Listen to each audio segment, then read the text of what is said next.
खबर शामिल करेंगे। मीडिया रिपोर्टर यासिर अली काज़मी की रिपोर्ट के मुताबिक ज़िला पूंछ तहसील हजीरा यूनियन कौंसल बटल मंडोल हल्का LA18 पूंछ बोखड़ा स्कूल फिल्फ और वादे के मुताबिक हुकूमत आज़ाद कश्मीर जो इंतकामी कार्रवाइयों में मशगूल रही।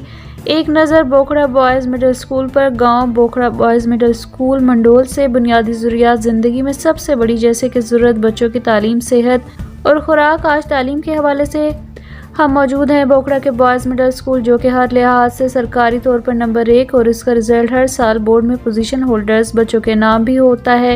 उसका रकबा 42 कनाल पर मुश्तमिल है, मगर इस स्कूल को 10,000 की आबादी है और उसके साथ हल्का नंबर 6 के बच्चे भी इसी स्कूल में आते हैं क्योंकि उनके पास रोड की सहूलियात ना होने की वजह से। मगर जहां आज़ाद कश्मीर भर में 7 स्कूल जब पिछली हुकूमत में हाई हुए तो ये स्कूल नंबर पर आबादी कम बताकर प्रमोट नहीं किया गया। बोखड़ा सावा छतरेड़ी हल्का 6 की तरफ से एहतजाज किया गया। फिर साबका हुकूमत ने यकीन दहानी करवाई कि नेक्स्ट जब भी कोई स्कूल हाई होगा तो सबसे पहले बोखड़ा स्कूल होगा और इस स्कूल में मिडल तक बच्चियां भी तालीम से मुस्तफ़ीद हो रही हैं।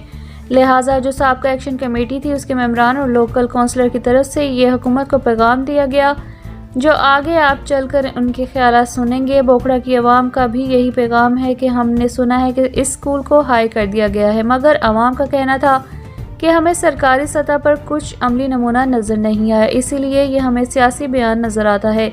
इस बयान को अमली जामा पहनाया जाए और इस स्कूल को हाई का दर्जा सरकारी सतह पर अवाम बोखड़ा को दिखाया जाए। बाकी इस स्कूल की मुकम्मल तफसीली रिपोर्ट मुलाहिज़ा फरमाएं। आप देख रहे हैं ENN TV ग्लोबल, अवाम का अपना चैनल। देखते रहिए ENN TV। नोटिफिकेशन करें और इसकी तकरीब करें ताकि हमें ये यकीन हो सके कि ये स्कूल प्रमोट हो गया। ये पुरानी बिल्डिंग है हमारे स्कूल की। ज़लज़ला जब हुआ था 2005 में, उसके बाद ये नई बिल्डिंग तैयार की गई थी NGOs की तरफ से। उस वक्त भी हुकूमत ने कोई खातिर खा कुछ नहीं किया था यहाँ पे, तो लिहाजा आज एक बार फिर हम आपको इस स्कूल की सारी सिचुएशन और इसकी प्रमोशन के बारे में से आगाह करें। अभी हम बात करवाएंगे आपकी यहाँ के लोकल काउंसलर साहब और बाकी जो मुअज़्ज़िज़ीन यहाँ नहीं तशरीफ़ ला सके उनको हमने इन्फॉर्म किया। कुछ लोग अपने काम काज में मसरूफ़ थे, लिहाजा वो यहाँ पे तशरीफ़ नहीं ला सके। ये दफ्तर है, आप देख सकते हैं इसकी सफाई सुथराई के वाले से।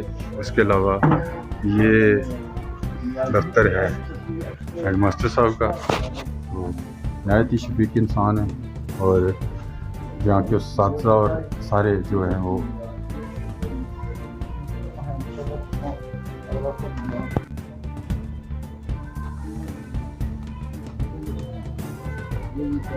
ये आगे आप देख सकते हैं।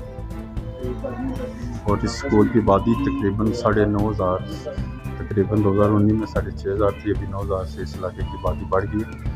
और इसके साथ ज़िला सदनौती लगता है, उसके बच्चे भी आगे पीछे जाते हैं। वो भी अगर ये स्कूल प्रमोट हो जाएगा तो आबादी भी बढ़ेगी, बढ़ी हुई है और तादाद भी स्कूल की बढ़ जाएगी। और इसके साथ जो है दूसरी यूनियन कौंसल जो सेड़ा स्कूल के साथ लगती है वो भी हमारे साथ अटैच है।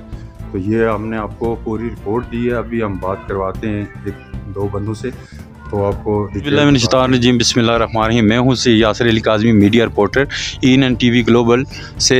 आज हम यहाँ पे बोखड़ा बॉयज़ मिडिल स्कूल में मौजूद हैं। 2019 में यहाँ पे साबिक़ MLA साहब तशरीफ़ लाए थे। उन्होंने वज़ीर थे, वज़ीर ज़कात, और उन्होंने वादा किया था कि ये स्कूल मेरिट के वाले से रिज़ल्ट के वाले से, उसके रकबे के वाले से 42 कनाल इसका रकबा है और तादाद के वाले से और रिज़ल्ट जो बोर्ड है उसमें पोजीशन के वाले से पहले नंबर पे आज़ाद कश्मीर में। तो उन्होंने कहा कि जब भी कोई स्कूल हाई किया हमने तो सबसे पहला स्कूल ये बोखड़ा मिडिल स्कूल होगा। इसकी रिपोर्ट हम आगे आपको दिखाएँगे अभी थोड़ी देर बाद। तो आप इसकी बिल्डिंग्स भी चेक करना, तादाद भी चेक करना, बच्चों के जो कमरे हैं, सफाई सुथराई और दफ्तर और टीचर सारे लायक तरीन और मेहनत करने वाले लोग हैं। तो इसकी